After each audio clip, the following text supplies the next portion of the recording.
강태영 작가의 다시 시작이라는 책이 있습니다. 이 책은 보는 것처럼 이 정감 있는 그림, 그리고 삶의 일상이 녹아낸 글, 반전 있는 글, 이런 것들이 매력적인 책이에요. 보면은 1장에 사랑과 이별, 2장에 일상 친구, 3장에 꿈, 충고 쭉 되어 있는데 3장까지인데 그 중에 2장 일상 친구에 보면 한마디만 할게 라는 글 비슷한 시가 있습니다. 제가 이것을 읽어드리겠습니다.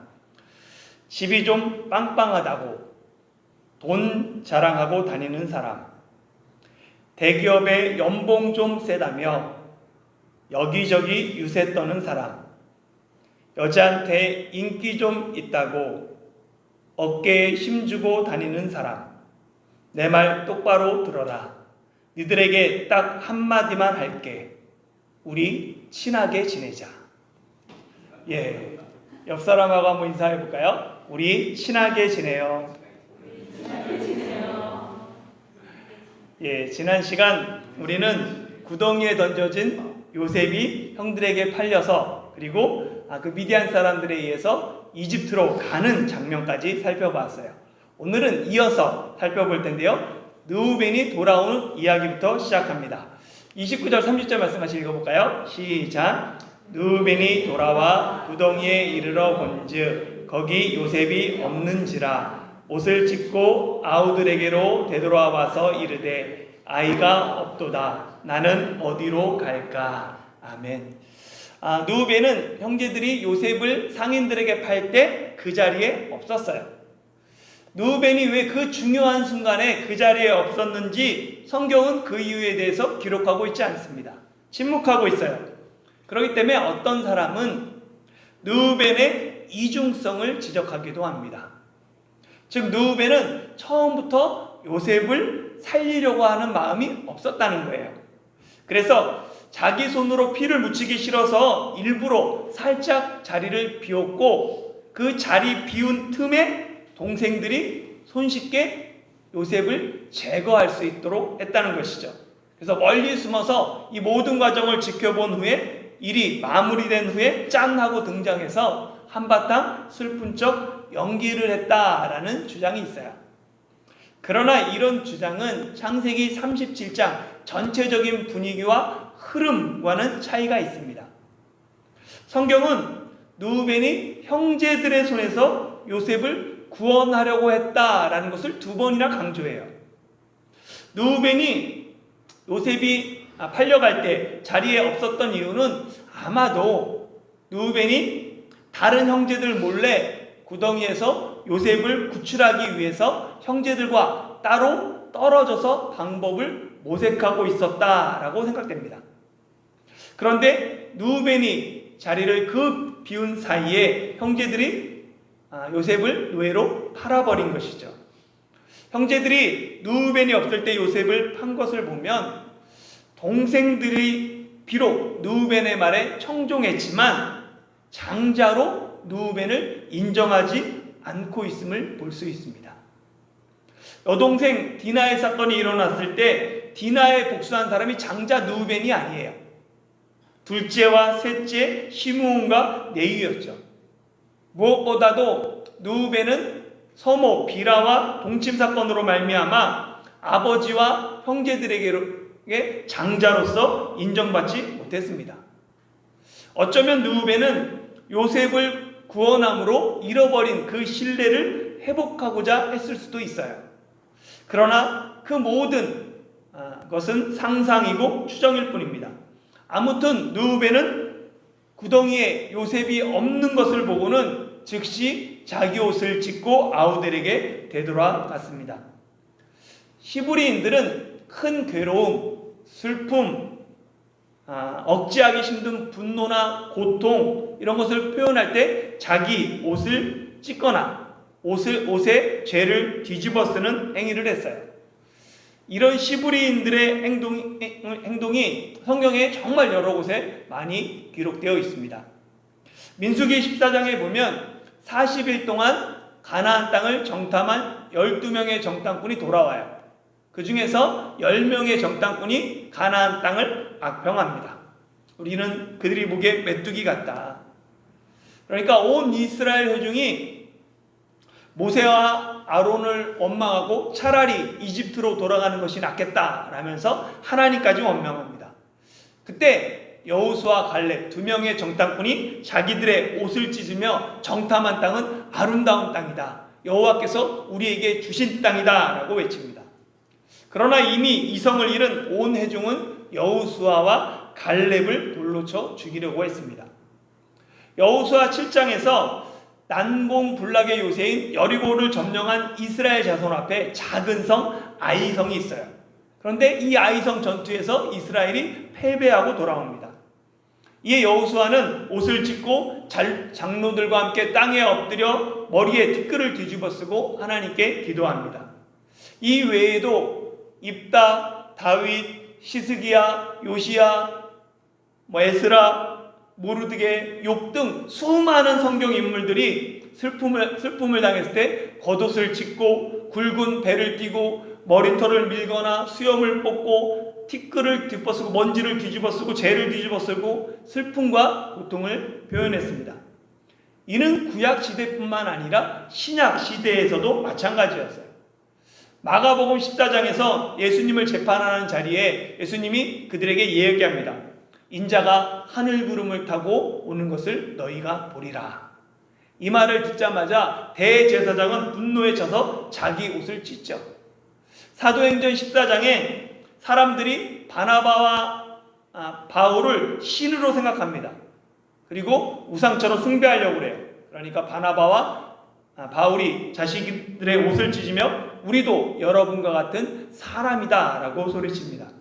이처럼 신구약 성경 전체를 아우르는 하나의 유대인들의 관습이 큰 슬픔, 고난, 분노, 고통, 괴로움 가운을 표현하는 데 자기 옷을 찢곤 했습니다. 오늘 본문에도 보면 르우벤이 요셉이 구덩이에 없는 것을 보자 자기 옷을 찢어서 슬픔과 괴로움을 표현했습니다. 뿐만 아니라 요셉이 죽었다고 생각한 야곱도 마찬가지예요. 옷을 찢고 굵은 배로 허리를 묶고 애통 슬퍼하며 눈물을 흘렸습니다. 르우벤과 야곱이 자기 옷을 찢은 것은 그만큼 요셉을 잃은 슬픔이 크고 그들의 마음이 진심이었다라는 것을 나타냅니다. 아우들에게 되돌아온 르우벤은 아이가 없다라고 말하죠. 이 아이로 번역된 시브리어 옐레드는 그냥 아동, 어린이뿐만 아니라 갓난아기를 가리킬 때도 같은 단어를 사용해요. 그러니까 일반적으로 부모가 보살피고 사랑하고 돌봐야 되는 아이, 그 아이를 사랑스럽게 부를 때 이 엘레드를 사용합니다. 그러니까 르우벤이 야곱을 아이라고 부른 건 요셉에 대한 그 애정, 그리고 요셉을 보호해야 될 책임, 그것이 바로 자신에게 있었다라는 것을 나타내는 표현입니다. 비록 아버지의 편애와 요셉의 꿈으로 형제들이 요셉을 미워했지만 르우벤은 요셉에게 애정과 책임감을 느끼고 있었습니다. 그래서 요셉이 구덩이 없자 나는 어디로 갈까라며 괴로워합니다. 나는 어디로 갈까? 이 말은 나는 어디로 가서 요셉을 찾을까? 또는 나는 요셉이 없어진 것을 아버지에게 어떻게 설명할까라고 의역할 수 있습니다. 르우벤이 아우들에게 하는 말 속에 요셉을 구하지 못해 괴로워하는 르우벤의 마음이 잘 드러납니다. 결국 요셉의 형들은 아버지에게 악한 짐승이 요셉을 잡아먹었다라고 말하려고 했던 그 처음 계획, 그것을 실행하죠. 31절부터 35절 한번 읽어볼까요? 시작. 그들이 요셉의 옷을 가져다가 순념소를 죽여 그 옷을 피에 적시고 그의 채색 옷을 보내어 그의 아버지에게로 가지고 가서 이르기를 우리가 이것을 발견하였으니 아버지의 아들의 옷인가 보소서 하매 아버지가 그것을 알아보고 이르되 내 아들의 옷이라 악한 짐승이 그를 잡아먹었도다. 요셉이 분명히 찢겼도다 하고 자기 옷을 찢고 굵은 배로 허리를 묶고 오랫도록 그의 아들을 위하여 애통하니 그의 모든 자녀가 위로하되 그가 그 위로를 받지 아니하여 이르되 내가 슬퍼하며 수울로 내려가 아들에게로 가리라 하고 그의 아버지가 그를 위하여 울었더라. 아멘. 형들은 요셉의 채색옷에 숫 염소의 피를 적시고 그것을 아버지에게 미리 보냅니다. 그리고 우리가 이것을 발견했으니 아들의 옷인가 보소서라고 말하죠. 형들은 미리 피 묻은 옷을 보내므로 요셉의 죽음과 자신과는 아무 상관이 없다라는 것을 은연중에 드러내요. 그리고 그 피 묻은 옷이 야곱을 통해서 요셉의 옷인지 확인하게 합니다. 결국 우리는 아무 상관없고 스스로 야곱이 그걸 보고 상상하고 결론을 내리기를 원했던 거죠. 아들들의 계획대로 야곱은 채색옷을 보는 순간 그것이 요셉의 옷임을 알아봅니다. 그리고 스스로 요셉이 악한 짐승에게 잡아먹혔다라고 결론을 내립니다. 그리고 자기 옷을 찢고 오랫도록 요셉을 위하여 애통했습니다. 하나님이 창조하신 이 세상의 질서, 법칙 중에 심은 대로 거두는 원리가 있습니다. 우리나라 말에도 콩 심은 데 콩 나고 팥 심은 데 팥 난다 라고 이야기하죠. 심은 대로 거두는 이 원리는 곡식이나 열매에 한정된 말이 아닙니다. 자기가 행한 행동, 그 결과를 결국 자신이 받는다, 그런 의미도 있습니다. 착한 일을 하면 그에 따른 선이, 착한 일이 자신에게 돌아오고 악을 행하면 그에 따른 악이 자신에게 돌아옵니다. 이를 한자로 자업, 자득이라고 하죠. 야곱의 별명이 속이는 자입니다. 그런 야곱이 본문에서 아들들에게 속습니다. 그런데 아들들이 야곱을 속이는 그 방법을 한번 생각해 보세요. 야곱이 그의 아버지 이삭을 속였을 때와 매우 유사합니다. 창세기 27장에서 야곱이 눈이 어두운 아버지를 속여 형 에서가 받아야 될 축복을 빼앗죠. 대신 받아요. 야곱이 아버지를 속였을 때 사용된 중요한 도구가 염소랑 에서의 좋은 의복입니다. 야곱은 에서의 좋은 옷을 입어요.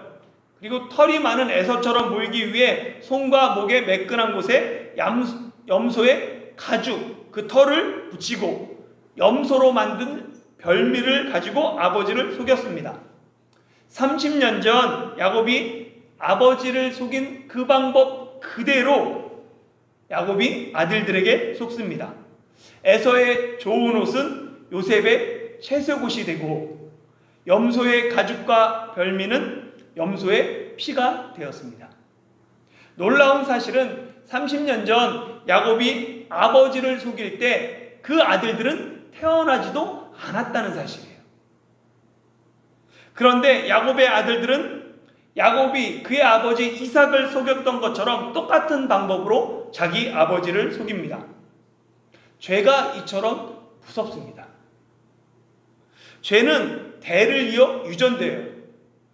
내가 내 죄를 끊지 않으면 내 죄가 십중팔구 자식들에게, 자녀들에게 그대로 전해집니다. 부모가 담배 피우고 술 마시면 그 자녀가 술 마시고 담배 피울 확률이 높아요. 부모로 인해 자녀가 어렸을 때부터 흡연과 음주에 쉽게 노출되었기 때문입니다. 반대로 부모가 담배 피우지 않고 술 마시지 않으면 자녀도 술과 담배를 멀리하게 돼요. 접할 기회가 적기 때문입니다. 익숙하지 않기 때문이죠. 죄도 마찬가지입니다. 죄에 물든 부모 밑에 자란 자녀는 더 쉽게 죄에 물듭니다. 그렇기 때문에 내 대에서 악은 어떤 모양이라도 버려야 합니다. 그런데 죄를 끊는 것이 내 힘으로 되지 않습니다. 평강의 하나님이 친히 우리를 온전히 거룩하게 하셔야 해요. 성령 하나님이 우리의 온 영과 혼과 몸을 우리 주 예수 그리스도 강림하실 때까지 흠없게 보존하셔야 합니다. 우리를 부르신 신실한 하나님께서 우리를 보호하시고 온전히 거룩하게 이루어 가실 것, 그것이 바로 우리의 소망이 됩니다. 야곱이 아버지를 속여 장자의 축복을 받은 방법은 결코 하나님이 원하셨던 방법이 아닙니다.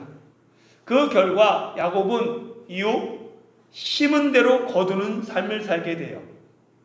이삭이 야곱에게 속아 야곱을 에서로 착각해서 야곱을 축복했던 것처럼, 이후 야곱은 라반에게 속아 레아를 라헬로 착각해서 레아를 아내로 맞이합니다.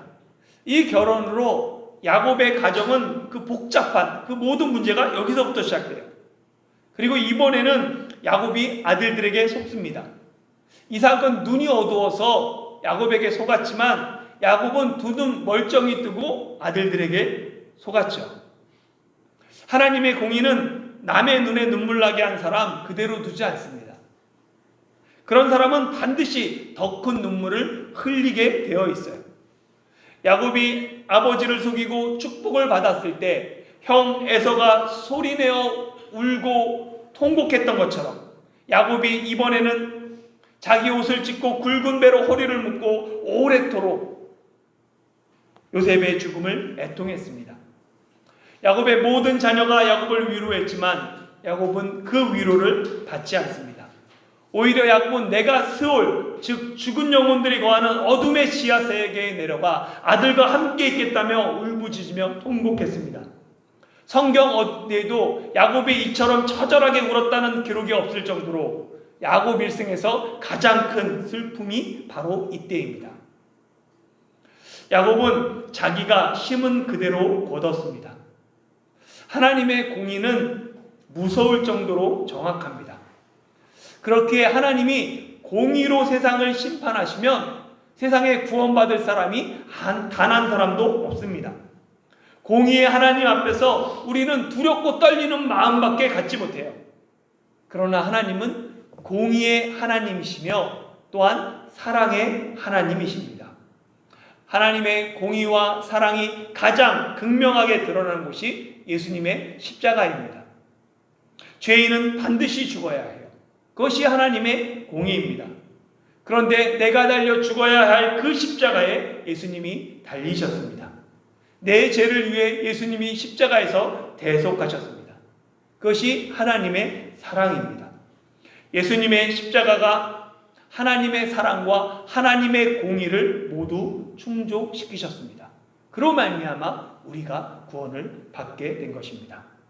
심은 대로 거두는 하나님의 공의를 가장 잘 대표적으로 나타내는 성경 구절이 갈라디아서 6장 7절에서 9절입니다. 같이 한번 읽어볼까요? 시작. 스스로 속이지 말라. 하나님은 업신여김을 받지 아니하시나니 사람이 무엇으로 심든지 그대로 거두리라. 자기의 육체를 위하여 심는 자는 육체로부터 썩어질 것을 거두고 성령을 위하여 심는 자는 성령으로부터 영생을 거두리라. 우리가 선을 행하되 낙심하지 말지니 포기하지 아니하면 때가 이름에 거두리라. 아멘. 사람이 무엇으로 심든지 그대로 거두게 하는 것, 그것이 하나님의 공의입니다. 자기 육체를 위하여 심은 사람은 육체로부터 썩을 것을 거둬요. 그러나 성령을 위하여 심는 사람은 성령으로부터 영생을 거둡니다. 하나님의 공의는 사람이 심은 대로 거두게 하신다. 그런데 주위를 한번 둘러보면 하나님의 공의가 제대로 작동하지 않는 것처럼 보일 때가 있어요. 선한 사람이 고통 속에 고난 속에 살아가기도 하고 악한 사람이 부와 명예를 누리며 장수하기도 합니다. 이런 모습을 보면 우리는 쉽게 낙심하고 하나님의 공의를 의심하게 되죠. 그러나 비록 선인과 악인의 열매가 이 땅에서 분명하게 드러나지 않을지라도 낙심하지 말고 포기하지 마십시오. 아직 하나님의 때가 되지 않았을 뿐입니다. 바로 지금 여기에서 심은 대로 거두지 못한다고 낙심하지 말고 포기하지 않으면 반드시 열매를 거둡니다. 변하지 않는 진리는 최후 심판대 앞에서 선과 악이 영생과 영벌로 분명하게 나뉜다는 사실이에요. 사람들이 예수님을 믿지 않는 이유 중 하나가 하나님의 심판을 믿지 않기 때문입니다. 우리가 예수님을 믿는 것은 단지 예수님이 우리를 구원하셨다라는 그 사실만을 믿는 게 아니에요. 우리는 예수님이 다시 오셔서 이 세상을 심판하신다라는 그 사실도 믿습니다. 하나님의 심판을 믿기에 이 땅에서 하나님의 공의가 이루어지지 않아도 낙심하고 포기하지 않을 수 있는 거예요. 믿는 자들에게 가장 큰 소망이 심판입니다. 최후의 심판을 생각하면 지금 야곱이 자식들에게 당하는 것, 이것이 하나님의 은혜입니다. 이 일을 통해 야곱은 자신을 뒤돌아보고 회개할 기회를 얻기 때문입니다. 정말 불쌍한 사람은 악인이 죽을 때까지 죄의 대가를 받지 않는 거예요. 그것은 부러운 것이 아니라 불쌍히 여겨야 하는 것입니다. 하나님의 죄 가운데 그 사람을 그대로 내버려 두셨기 때문에 그래요. 그런 사람은 하나님 앞에 섰을 때 이미 회개의 모든 기회가 사라진 절망뿐인 상태가 됩니다. 이 진리를 아는 사람은 늦기 전에 자기 죄를 회개합니다. 내가 다른 사람에게 보상해야 할 것은 보상하고 사과해야 할 것은 사과하며 하나님과 사람 앞에 회개하며 용서를 구하는 사람이 복받은 사람입니다. 회개하지 않고 돌이키지 않으면 더 큰 화를 당하게 되는 것이죠. 그렇기 때문에 회개의 기회가 주어졌을 때 바로 회개하는 지혜와 은혜가 우리에게 있기를 바랍니다.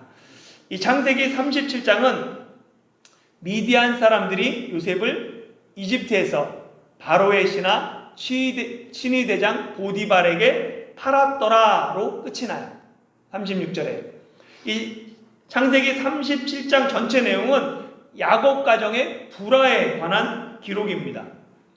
야곱이 여러 아들들보다 요셉을 더 사랑해서 요셉에게 채색옷을 입히고 결국 형들은 요셉을 시기해서 이방인에게 팔고 야곱은 요셉이 죽은 줄 알고 애통했어요.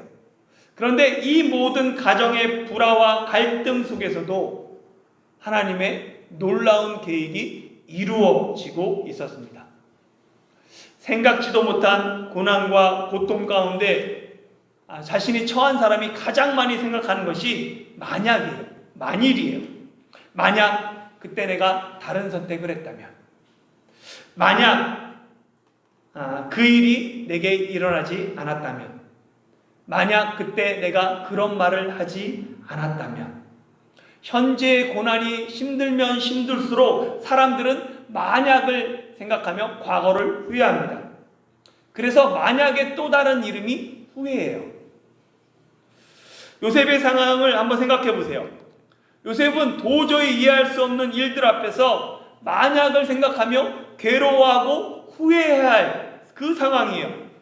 만약 아버지가 내게 채색옷을 입히지 않았다면, 만약 그때 내가 꿈을 자랑하지 않았다면, 만약 세겜에 있는 형들을 보고 돌아오라는 아버지의 말씀에 순종하지 않았다면, 만약 형들이 세겜에 없을 때 그냥 아버지에게 돌아갔다면, 만약 어떤 사람이 세겜에서 형들이 도단으로 간다는 소리를 듣지 않았다면, 만약 그 사람을 만나고 그 사람의 말을 내가 무시하고 도단에 가지 않았다면, 요셉은 일어난 수많은 만약을 생각하며 환경을 원망하고 아버지를 원망하고 형들을 원망하고 어떤 사람을 원망하고 자신을 원망할 수 있었습니다.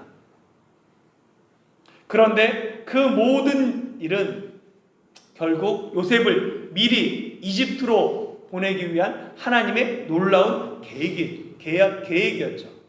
우리는 뒷이야기를 알기 때문에 쉽게 하나님의 계획이다라고 말할 수 있어요. 그러나 내가 실제 요셉과 같은 상황이라면 대부분 하나님의 계획을 떠올리기보다 하나님을 원망합니다. 요셉 역시 절망적인 상황에서 하나님의 꿈을 기억하기보다는 정말 아주 오랜 시간이 흐른 후에 모든 고난이 하나님의 선하신 계획이었습니다 라고 후에 고백하게 됩니다. 사랑하는 성도 여러분, 생각지도 못한 고난을 만나면 만약을 생각하며 과거를 후회하지 마십시오. 대신에 왜를 생각하십시오. 왜 형들은 원래 계획대로 요셉을 죽이지 않고 구덩이에 던졌을까? 왜 그 구덩이에는 물이 없었을까?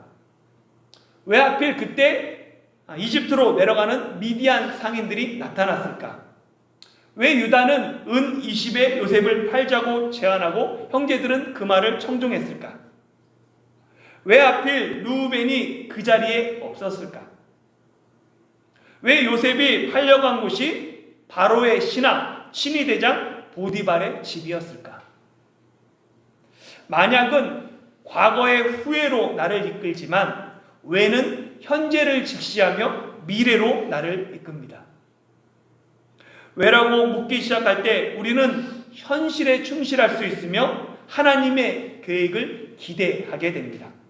도저히 내가 이해할 수 없는 고난 중에서도 하나님의 계획이 기가 막히게 그때그때 일어났어요. 한 가지 예를 제가 지도로 보면서 설명드리겠습니다.